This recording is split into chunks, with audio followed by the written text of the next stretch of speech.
Waiting for you. The many ways we choke our growth. Are you guilty of choking your growth? Some answers might be no, certainly not. Are you kidding about that? Really? Are you kidding? And then that's what you're saying to me. I asked you, are you choking your growth? And you said, no, certainly not. Are you kidding? Choke my growth? I want to grow. So I would never intentionally do that. There's the key word here. Then there will be a few who will say, I never would choke my own growth, own in capital letters, O-W-N. I want the best for myself in capital letters. So that's our topic for today. And there are many ways we choke our growth. So a silly one, we'll start with the silly ones. I am so tired this morning. I am slow this morning. I'm afraid I am going to gain weight. All of that is morning. These are the morning ones, Gabby. I'm so sorry. I am so sorry. I am tired. Morning. I am slow. Morning. I'm afraid to gain weight. All of that is in the beginning of the day. I am broke. Mid-morning, because you happen to look at your account. I have no focus. Mid-morning, because you haven't drunk sufficient water. I never sleep at bedtime. I never sleep well, bedtime. Change those words and let growth leap forward. So let's look at that. That is how you start doing this thing, right? And I brought that up for you. So I know for sure you're going to say, no, Tessa-Marie, I would never choke my own growth. Why would I do that? I want to grow. I want to be independent. I want to have a fulfilled life. I want to age gracefully. I want to be focused. I want to be daring. I want to have all what I desire. So why would I choke my own growth? Then there will be a few who will say, I never would choke my own growth. I want the best for myself. So why did you put such a significant emphasis on own, O-W-N, my own growth? I would never do that. Is that a message to your mind? To choke the growth of others? Think about it. When you say, I will never choke my own growth, I will never choke my own happiness, I will never choke my own joy. You do it anyway. But do you wish and pray and predict and prophesy because you are making assumptions, forming opinions, using unimpeccable words that are not exquisite to talk about others? Hi, Sue. Morning. How is happy? Sorry. Is that a message to your mind to choke the growth of others? Have you intentionally choked your own growth without knowing it? Have you intentionally choked somebody else's growth purposely? Have you done it? Some will answer with a pause. I don't think so. I never choke my growth unintentionally. I never aim to choke the growth of others intentionally. No, Tessa-Marie, I don't think so. The truth of the matter is, we never do anything to choke our growth intentionally. We don't. But we do and say many things unintentionally that stops our own growth. And one of the things, when you do that, what you are saying to yourself is this: I am doing this and it's not going to affect me. Sometimes we say things that we shouldn't say. And sometimes the things that we say that we shouldn't say can be very devastating. When you plan to execute an action that's going to hurt someone, and you do it, and then you find a way, because you're so fluent in the language that you were raised in, the language of choice, it might be English or another language. But you've done something that has going to give somebody else, a physical action that's going to give somebody else discomfort. You take something that does not belong to you in good faith, and you say to your friend, let me keep this in safekeeping for you. And your friend, trusting, says, yeah, I see what you mean. Somebody might, if it's left there, someone can take it. So yeah, take it in safekeeping. But when the time comes for you to release it to your friend, you don't do that. And you hop from one mulberry bush to another, inventing purposes and reasons why you're not giving it back. When truly, you stole it because you sold it or you gave it away. In the moment you took it, you were lying to your friend. You said, I will keep it for you. And when the time came for them to get it back so they could use it, you refused to give it. Not because you have it, but because you have gotten rid of it for money. And you cannot. So therefore you get angry. You put a lot of passion in your answer. I fixed it. I had to do this to it. I had to keep it in safekeeping. But you still cannot say where it is. Whose growth did you check? Did you choke? Whose growth did you choke? It's like looking at a semi on the highway and you have a Honda Civic. Or better, you have a RAV. And you just step and purposely drive close or quick lane change in front of that semi. I wonder who's going to get the blow, the semi or you. So when you take something and you block somebody's way of success, I have news for you. We can go back 600 years or whatever years when Shakespeare said it. The evil that men do live after them. The good gets buried with their bones. You're dead. It gets buried with your bones. So who is it going to live with? Your ancestors, your children, and then it becomes a generational curse. And nobody knows when that curse started because nobody remembered your action to these other humans or people. So you're a tiny thing, but you think you can take on a semi on the highway traveling at 150 kilometers an hour. Can you? Maybe not, but you just had to do this. And you have a number 2 excuse, a number 3 excuse. Guess whose growth you have choked? Yours. Your car goes spiraling. Maybe you're alive and everything is well. But you just had to stop. You stopped the growth of yourself. Because in this case, you were careless. But can you imagine when you're intentionally doing it? I wonder how it feels. So we do that thing. We say nasty things about others, and part of it intentionally. We do it. And we do not even have the eyesight, or our third eye is not open for us to see that we just created our own future, our children's future, our children's children's future for generation to come by that single action. So we choke our own growth.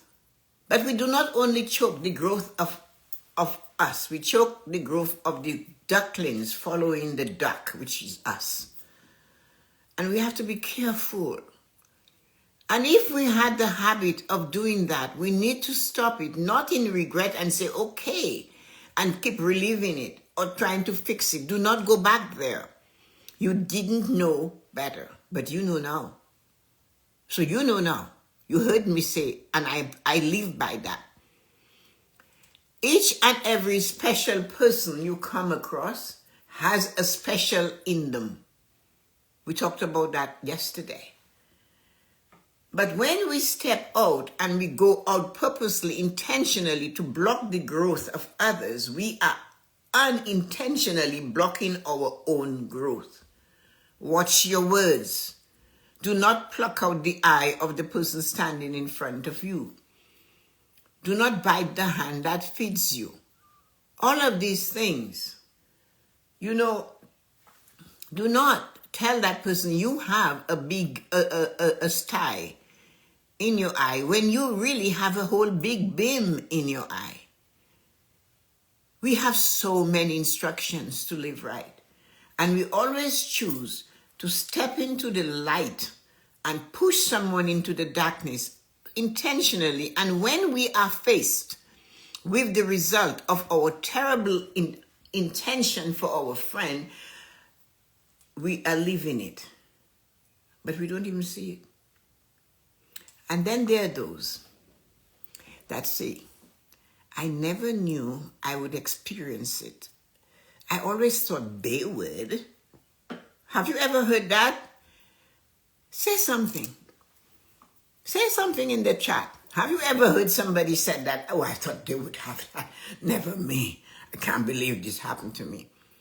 But you thought it about them, and you have no power about them. So somebody who really maybe doesn't know me or my depth said to me, I heard you had all the Wi-Fi, the power failure, the this, the that happening to you. I think it's negative energy. Somebody sent negative energy to you. Good morning. No, I can't say that. Hi, my niece is here. But somebody sent negative energy towards you. No, they didn't. They haven't got the power, I said. They send negative energy to themselves if they do, but I don't trust that. I don't believe that. Because I do not go looking for those. I go to the highest power. I have my God, and my God gave me special little people to manage them, my guardian angels, or angels, the ministry of angels. It doesn't matter what situation you're challenged with, you just say, Ministry of Angels, send me an angel that is versed in this field to help me. Thank you. And go about your business. So, no one can stop your growth but you.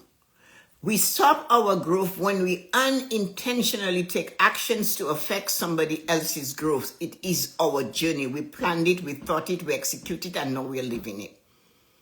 It begins with being aware of the moment of time as we go through every waking minute of the day. That is how we have to stop being unintentional. When life is all about being intentional in the moment. We must first choose to realign our thoughts before those thoughts become words, which we often act upon. We make negative statements about ourselves every day. It starts in the morning and we take them throughout the day. We do, don't we? And I just read them at the beginning. Today, I didn't ask you to do your breathing. Today, I told you this is how we start our morning. It starts in the morning and we take them throughout the day to the end. And even when we are going to bed, we find all kinds of problems to drag into that bed. And I will tell you something. Have you ever realized when you are taking these negative problems into your life, into your bed, that is the day you didn't make your bed? Do things to make your bed. It doesn't take that long to pull the sheets taut, fluff the pillows for 10 seconds or less, spread it out, put them in place, put a spread on, and look at it and say, voila, done. And then step out into the world. Thank you. So, check out your unintentional negative statements we make every day. I told you some of them. Let's get them going. So you woke up and you're feeling a little tiny bit tired. Oh God, I am so tired. That's first thing in the morning. What a prediction. You did not even realize it's just a moment. So we all get up tired in the morning. Each and every one I dress my bed every day. That's what I said to people. You don't have to make it. The bed was already built and made. It's made. It is there. So just dress it every day. It takes exactly 7 minutes to do it. And I have pillows on my bed. So watch when you take that action. What happens? So instead of saying, I am tired, do something. You are tired. We're all tired. The babies are tired. The children are tired. The cats are tired. The dogs are tired. They stretch before they get up. But we expect to be Jack in the box and jump up the box and run to the box and get it done. No. Put your feet on the ground and breathe. And maybe, just maybe, be intentional and put some water with a tiny bit of Himalayan salt by your bed. Tiny. And drink it. Then get up. Get rid of the tiredness. As you get a little older, sometimes it starts in your 20s, your 30s. You notice your balance is going off. So you had wine last night, you had alcohol, you were out, you were having a night, and you notice this morning, hey, it stays in your system for 36 hours. Stand up on one leg and brush your teeth. In the beginning, it won't work. You're trying to get the body going, so you're doing things it's not accustomed to. You might wobble, but if you insist on keeping one leg up it might work. So that gets rid of I am tired.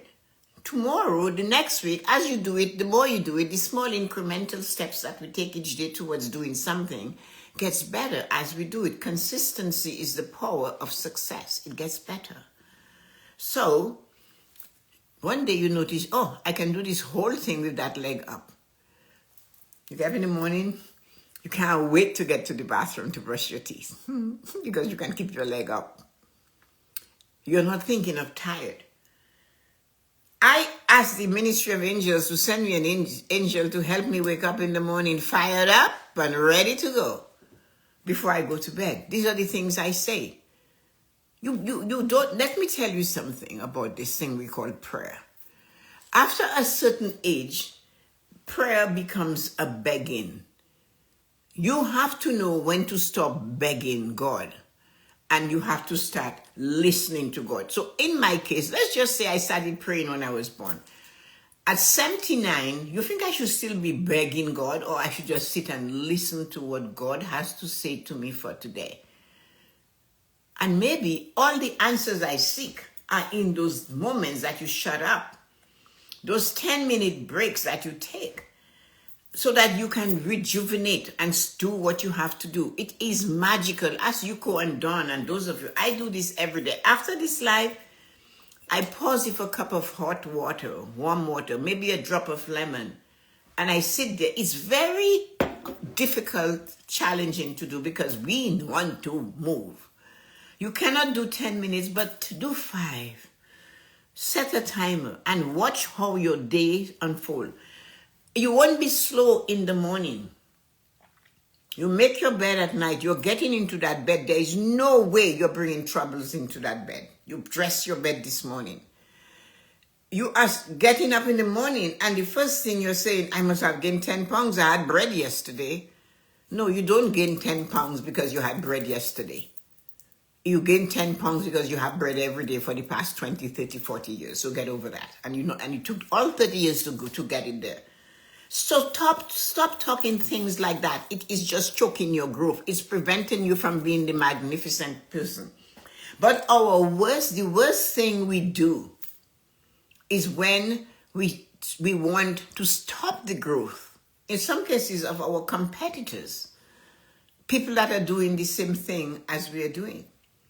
They're not our competitors. It's the person that is doing the opposite of what we are doing that's the competitor. So if you think the person doing the same type of work you do is a competitor of yours, no, they're not. They are on their own journey. You have to ignore that. You do not hate. You don't wish them to fail. You just stay focused and aligned on building your own growth and go forward doing exactly what you desire to do. Do not stop and look. My son ran races and my daughters were always in track and field and all these things. And one of the things they would tell you, you never do that. If you are on a race for financial success, why are you looking back at all those kind of people that are running the race? Why? You're already ahead. And if you represent, my mom gave us a parable, she says, I am the toe. The toe is ahead of the heel, and you are the heel. There is no way the heel is going to catch up with the toe. And if you believe you're already ahead, you have to keep going ahead. There is nothing happening in the back. You were there already. Why are you looking back? My mom had a parable for everything. I remember going away once in 1967. And she said to me, my mother taught us by example. Oh, she said, look at these people. She said this, you see these people that are entering the airplane to go on their trip, and they turn back when they get just before you go in, and they're waving at family. She said, don't do that. She said, you're going, just go. Just enter. Say you said your goodbye on the platform already. You hug and kiss and all the goodbyes. And then she said something that blew my mind, because we studied the Bible in school. I went to Catholic school. Hey, yeah, we do read the Bible. And then she said, the only person I know that turned to a pillar of salt. She said that was, is it Job's wife? Not Job, Lot's wife, right? And so she said, you're going, go. Just go. You're already going. You're ahead. You're there. You're on the platform. What are you looking back for? You said goodbye already. So all of those little things are things to set you forward. You have them in your life. Do not look back and regret something. It doesn't make a difference. It's not going to change the future right now. It's not going to change the moment in time, and you're wasting time looking at the mistakes that you cannot change. What you have to do is use the example and not do it. Do not block other people's growth. You're blocking yours. You do not have the power. You do not have the power to do that to them. Even when you do it to them in a physical action that destroys them, you too have to live with this. But the saddest thing of all is that you're living it for the generations that follow you. And if so many people have said it in the olden days, guess what? There is some truth to that. You forget the wishes you had for others that weren't pleasant. If you want to live life with the 4 agreements, you have to listen to them. The first agreement is always to use intentionally exquisite and impeccable words to describe yourself and others. The second agreement, do not form opinions of others. Your opinions do not matter. Or make awful opinions about yourself. I'm tired, I'm exhausted, I'm sick, I'm old, I'm short, I'm fat. And then you say that about your friend. Oh, how come you're like this? There's no how come. That's how they are. Get over it. And see the good thing in them. The third agreement, you do not know what is going on in Jane Doe's relationship or her house or wherever she is. Stop making assumptions and making trouble. And just don't do that. You're really interested in to know what's going on. Ask them. I dare you. But you sit instead and gossip, making the assumptions. Gossip is assumptions making. Then let us look at the one you have the full power. Look at the one that you can do it, and when you do it, you can stand up and you can wave and you can say, I did my best. No matter what you do in life, if you're going to do it, give it your best. Because the minute the critics stand up and say, this is what you could do, or this is all you did, yes, I did my best. That was my best. And mean it. And after that, you just gave the critic a muzzle. You shut them off by putting a muzzle on their mouth. You said, yeah, I did my best. And the critic has to walk away. And that is the only power we have. So we need to always do our best in all what we do. Put passion in it. Everything. You're going to cook? Do it. Don't slap things together and then have the audacity to say, I'm just going to slap something together. I'm just going to throw clothes on you. What are you, a garbage heap? I'm going to scrounge for food in the kitchen. Really? What are you, a skunk? What the other one? A raccoon? No. Use words that don't choke your growth. If you keep talking about yourself, oh, I'm just going to rah, rah, rah, no, that's how you're going to live your life. And then you're going to wonder, why is my life so fussy like that? Why is everything going that way in my life? Why? But you said it. You prophesize it. What do you expect? You were not told that you can just ask and it will never come. You were told, ask and you shall receive. So if you ask for negative energies towards somebody else, you are going to receive it one day. Nobody knows when. That's why we sometimes forgot that the experiences we're having now is what we had wished for somebody 10 years ago. Not good, is it? So let's do this. Today, you're going to make an effort that everything you say it intentionally. And this